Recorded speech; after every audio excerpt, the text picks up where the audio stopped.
don't know, Carrie. I haven't seen them myself since I came back. Celia, I told you about them in Mexico. Yes, Mark, I'd love to see them. If you have to, Mark, to split them up. I'll suggest games to the others. Mm-hmm. Very well, Carrie. Let's go and see how many customers we have. Rooms? Mark has a hobby. He collects rooms like some people collect butterflies. They're somehow connected with happy events. He has a theory. That under certain conditions, a room can influence or even determine the actions of the people living in it. Now, the first room that you're about to see is the salon of the Comtesse de Bremanois. It was sealed by her husband on the morning of August 25th, 1572. Beautiful. Gorgeous. I first heard of it in Paris 9 years ago. It started my collection. It must have cost considerable to copy a room like this. It isn't a copy. These are the original rooms, down to the last detail, as much as possible. I bet there's a love story. Not exactly. What happened? Murder, my dear. It was the eve of St. Bartholomew's Day. The Guise family, to which the Count belonged, had planned, you will recall, to murder all the Huguenots in Paris. The Count was a religious bigot.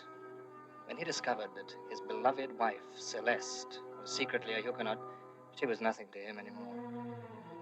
A thing without a soul. She was lying on the chaise longue, reading, when he came in. Did he poison her? Why? Oh, you mean the glass? Well, no, that was wine. But if you'll notice the handkerchief on the couch, there's a little blood. There was a rapier thrust.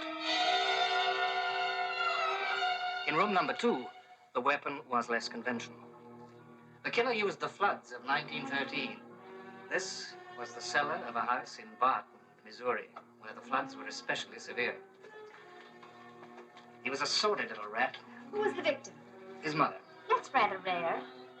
Murder of a mother by her son. She's a brain psych major. In many cases, the murder of a girlfriend or a wife has its psychological roots in an unconscious hatred for the mother. As I see it, the motive was common as dirt. The old lady was insured. He tied her to that chair. The waters were rising. You can see how high the waters rose. Don Ignacio couldn't stand the sight of blood. He was a cultivated man. As you can see by this room, even in the wilderness of Paraguay, in his hacienda surrounded by desolate pampas, he lived a cosmopolitan life. He'd been educated in Paris. To Don Ignacio, murder, as well as love, was a fine art. And in both, he was a master and a perfectionist. Constancia, Maria, Isabella, they were all girls of flawless beauty. Before Don Ignacio faced the firing squad, he swore that he never intended to murder. But what he hoped for was an ultimate and lasting love, but something. He spoke of an unholy emanation from this room, drove him inevitably to kill. Pretty far-fetched.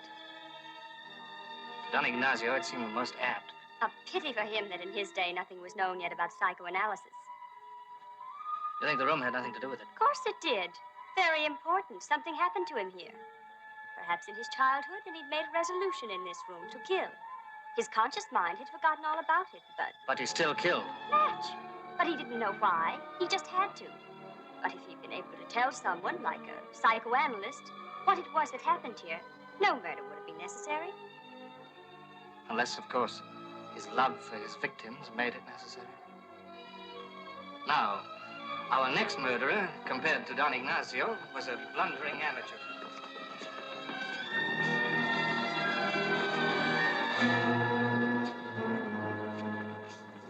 Didn't you say happy events?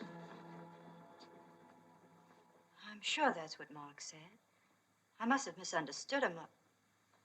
Mark wouldn't lie to me.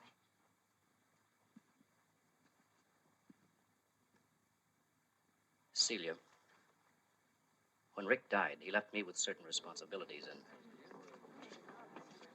Well, I may not be alone with you again. You signed a power of attorney last week. Do you realize it gives Mark the same power over your trust fund that you have? Complete control over all your money. But he needed money for his magazine. The magazine makes pretty good money. Bob, you're jealous. You feel that way, Celia? Oh, I'm sorry. But I know Mark. He wouldn't do anything unfair.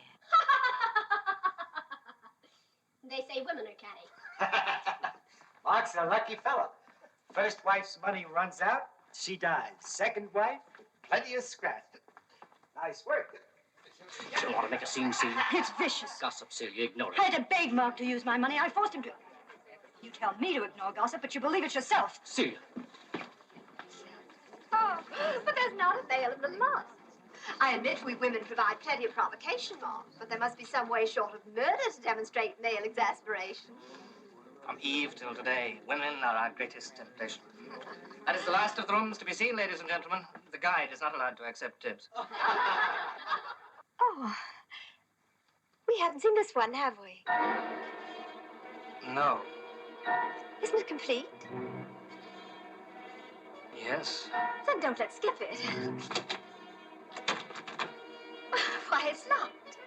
This must be tops in gruesomeness. Come on, Mark, open up. A man must have some secrets. Danger, darling, danger. Never trust a man with secrets. Doesn't your husband have any? Naturally. It's as instinctive for Arthur to hide things from me as for a dog to hide bones under a rug. Arthur,